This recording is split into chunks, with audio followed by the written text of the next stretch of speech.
welcome to the Hardcore Soft Skills Podcast. This is Yadi Caro. In each episode, we delve into a different soft skill or those intangible skills which can lead to greater success in your projects, your career, and your life. Thank you for joining me in this learning venture. I may have mentioned before that I am currently completing graduate studies in organizational behavior. And recently in class, we have been discussing a lot about the skills needed to manage a team and become a good leader. One of the items that we have talked about in class is that not all managers necessarily are leaders. A leader influences and creates a vision that people want to follow.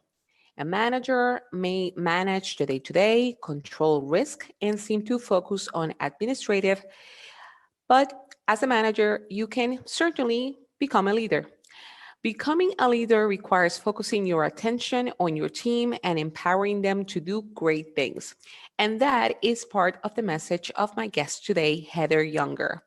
Heather Younger is a Juris Doctor turned motivational speaker and author who has dedicated her career to the study of management and leadership. She is the host of the Leadership with Heart podcast, where she focuses on the emotional side of leadership. She has featured numerous leaders in various industries to talk about integrity, building relationships, humility, and many other traits a true leader or manager who manages a team should have. I highly recommend her book, The 7 Intuitive Laws of Employee Loyalty, where she provides practical advice managers can use to create great teams.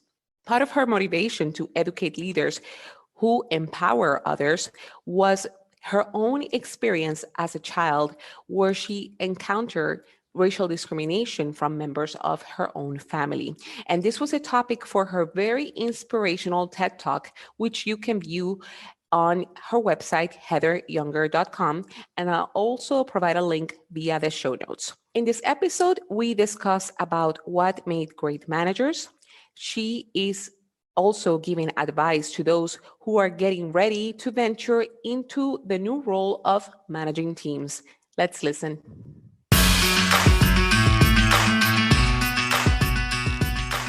Welcome, Heather. Thank you so much for joining the podcast today. How are you doing? I'm doing great. Thank you. I do want to ask you a question that I hear you ask to your guests on your podcast. So where are you on your leadership journey? Oh, that's interesting. I've never had anybody actually ask that back to me. So, wow, my leadership journey. Right now, I would say that I'm an entrepreneur with a growing business, a mother with 4 children at home, and I'm just evolving and growing. And you, before you started your educating other leaders, you were you completed your Juris Doctor. Is that correct? Yes. And how did you decide to shift into educating people into your current line of work of educating leaders? Oh boy, I mean, I'd been the leader or manager of teams for almost the majority of my career, and had been in customer experience and different roles, and then I worked at a company several years ago, and they were going through a merger, and through that merger, it wasn't good. And like a lot of mergers aren't, where they're not paying attention to the employees, what the needs of the employees are. And they just, I got, in the end, it was like the employees needed someone to be their voice. And I just decided to take on that role of helping the employees kind of feel like their voices were heard during the merger. And then there was a huge layoff of people. I was one of the first in the first round of layoffs. But it was like during that time when I was helping the organization, the employees with employee engagement and building up trust, that I realized I needed to be kind of the voice back to leaders about what employees really need, and needed to be the voice for employees so that they felt like they had one, that they actually were heard. So that's where it came from. It came from a layoff, really. Oh, wow. And in terms of, I like when you say that you provided a voice of the leaders of the employees, basically what they really need. And I wanted to ask you about that because in terms of, based on the topic of your podcast, which is Leadership with Heart, how do you differentiate like an average manager from a leader or a leader with heart, as you describe them?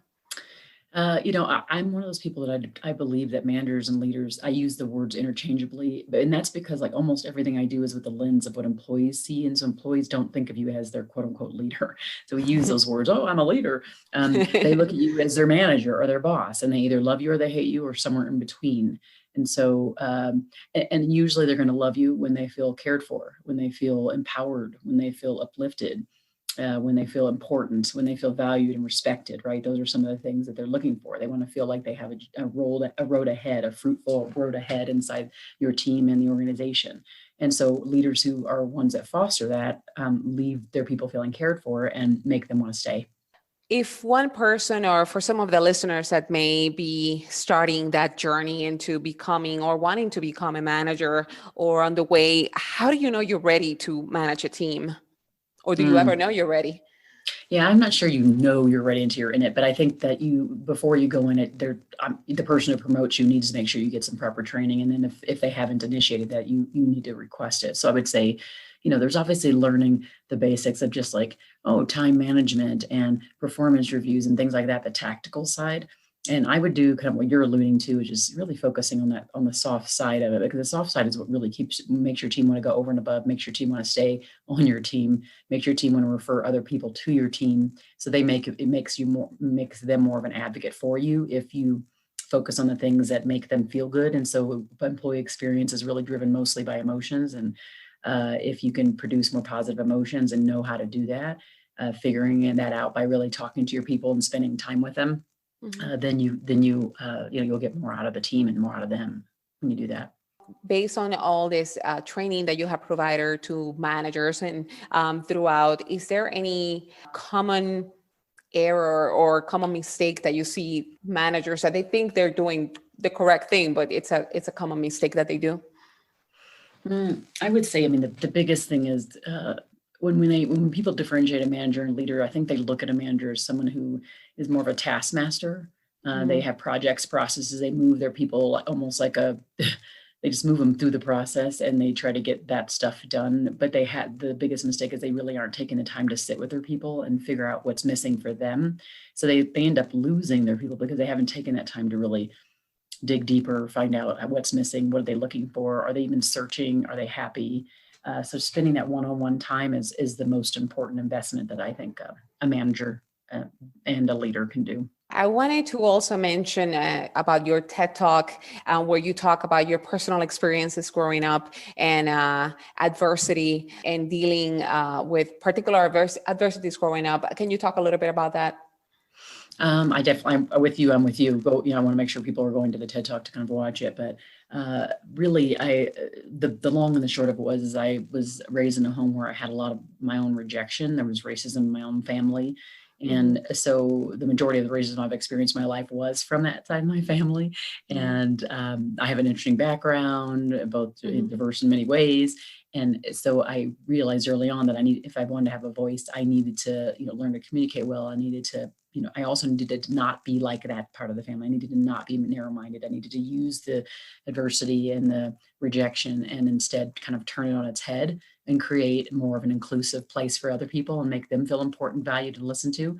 And so it's the work that I do now is the kind of adversity turned into what I am doing right now. So, yeah. Yeah, that's amazing. And for specific advice for those people who have been appointed as in the managing role and they perceive that they have some adversity, like some people may not want them in that role or they feel that they're not capable. Do you have any specific advice for those that are going into a managing role and facing some sort of adversity? I would say the biggest thing is, is the adversity really going to stop you? Is it going to let you move forward? Is it going to help you get forward? And so are you it's really what you're going to do with it is the question. So, is it like the person who's your manager? Because sometimes it's like, if it's your manager and they really don't want you there, well, I don't even know how that's going to work. If they're promoting you, that doesn't make sense. So I don't know how that would have worked. But if you're there, but they don't respect you, how do you try to build a bridge if possible? How do you try to open a line of communication with them to find out what it is that is causing friction in the relationship? There's a lot of different, ways to look at it, I guess, a lot of different avenues to go. It just depends on what that adversity or that friction or obstacle might be. But I always tell people, it's important to take feedback even if it's like hurtful feedback, like disrespectful feedback, it's important to take it and figure out what the grain of salt is, and use that grain of salt to improve yourself. And so focusing on that grain of salt is the thing versus everything else you can throw away. Really. Yeah, that's good. That's good advice. And it's so difficult sometimes to receive feedback as well. So it's Yes. having that openness. It's very important. Yes, Yeah. it is.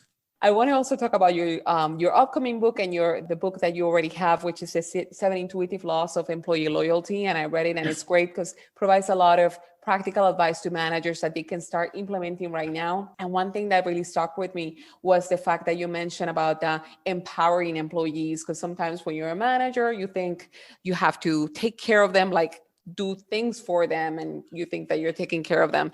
So what can you say about that aspect of empowering and how better to adopt that mindset?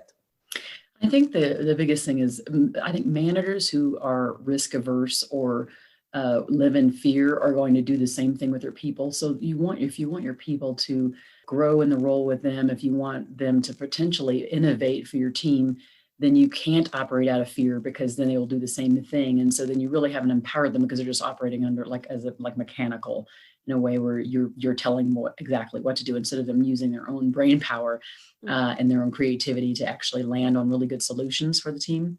So that's a big part of the empowerment side, is just like letting go, loosening up, and letting them see that you will be by them if they take risks that actually turn out not to maybe to be the best risk, but in the end, everybody's learning and growing. So that would probably be the second point, is to make sure that you're embracing that that's kind of a learning environment, and that they're just not going to be perfection. It's going to be a kind of a iterative process, constant trying to grow as people, and then again, as team and as the organization itself. And how about the new book that you have coming up? Can you tell us a little bit about that one?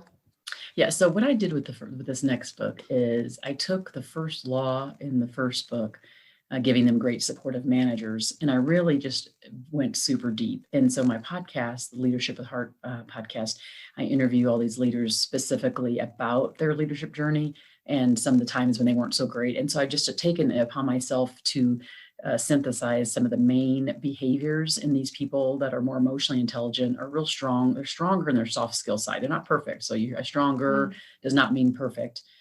So they're imperfect leaders who are really striving to be better and be better for their people. So they exhibit care in their behaviors. And I outline what those behaviors are inside the book. And so it ended up just really drilling down on that first concept. It ended up boiling down to me that over time, over the years, I'm in my late 40s now, I've come to realize that those who are in power are the ones who really control the employee experience. And your employee sees you as someone who has power of authority over them, even if you don't really see yourself that way, or you try to minimize it. In the end, you still have the ability to change for the good or the bad, the employee's experience. So I needed to focus on leaders, the people who are managing people, even just one person, in this next book, to dive deep on what are these specific behaviors that show care, because care is really kind of can be elusive or nebulous, and I wanted to really be able to land on what actually shows care. So that's what the next book will do. That is amazing. That is such significant advice that we have to digest and listen to it again, in terms of receiving feedback and showing care for your employees. And as you say in your podcast, it's leadership with heart. So it reflects on the work that as managers will hope we will do. So yes. And I truly appreciate the time. Thank you so much, Heather. Yeah, thank you.